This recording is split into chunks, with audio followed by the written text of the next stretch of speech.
Agus cúpla míon sin, bhí gar an láidir ó bheith Phoiblí na Gaeltachta, in a mán, le na scéimena seo a Reachtáil le gí clár go líder, ní a chéana teile sa Gaeltachta, a sa tír a chuháin sa Gaeltachta. Agus lean sé seo a réidir feadhábhí, agus bhaithe le siafach. Rinne mis cinne, rianta na scéimena sóisialta Tuilleadh a thuirtar láimh a bheith Phoiblí na Gaeltachta. Sinna an cúra atá leo. An cinne tá dianta go náire inis, ní ag an Údarás, an cinne tá dianta go náire ná go mbeidh na scéimena go léir sóisialta Tuilleadh sa Gaeltachta á Reachtáil ag an Údarás. Tá na scéimena go léir na scéimena fostaíochta pobail. Tipper mu a ceann Tá na scéimena fostaíochta pobail go léir sa Gaeltachta á Reachtáil ag Údarás sa Gaeltachta hana fé. Ach sé cinne náire go bhfuil na scéimena sóisialta Tuilleadh. Ní muidir I ggéire mar Údarás go méid duine bheith híos lei sin ar éon bhealach. Ach tá sé gceiste mar agriú halasí an aire a chuir bhaim agus féchan chuige go méid televís céine ar fáil de Phoiblí na Gaeltachta asna scéimena sin agus as pé scéimena eile. Iníon for athraíthar amachchan seo. Ba tá go leor chaint le déine sa le darló éon athrú maidir le LD SIP agus mar a deireann faoi clár líder Tá cinnte bán fógur go Phoiblí go méid sé sin an hé struchtúr a bheith an. Agus nuair atá a chaintear struchtúr, tá chaintear struchtúr bheith Phoiblí na Gaeltachta a bhfuil chafagus dálam, tí bhfuil ceathair is fiche mar unadí air, tá timpeall fiche duine ar bhór an Údarás. An cheiste chuid an teire go Phoiblí a bhfuil gá le gá bhór, chomór sin, le cuasaí na Gaeltachta lá seo. Maidir le cuasaí fostaíochta go teile.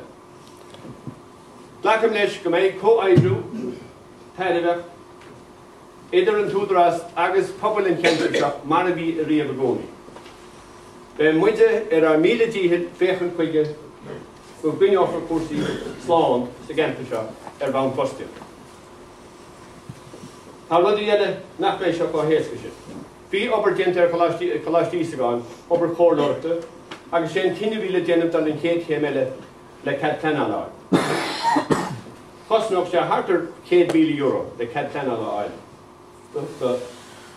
don phléanna bhígeist. Ima thuirimse, beidh an Údarás a 60 siar bhaid sin, ar chúiseán simplí. Ní léir gomsa inta néráid atá an láir na thuile, go mbeidh an Údarás a chaibh éon airgid capital ar orbachóid a chóirú an choláiste ins na blianta beaga atá róna mar. Beidh muid a féchan de ránaí eile, agus féchan muid a ránaí sin a ggóir le féin. Agus tá rion ránaí an. Ach ní bheidh dachfainn ag an Údarás airgid capital a chaibh ar choláistí sa gáin, I rinne blianta beaga atá róna mar. Mar a deoch muid ar inse eile, agus beidh muid a tatar eis le rion moltaí agus rion rána faoi sin.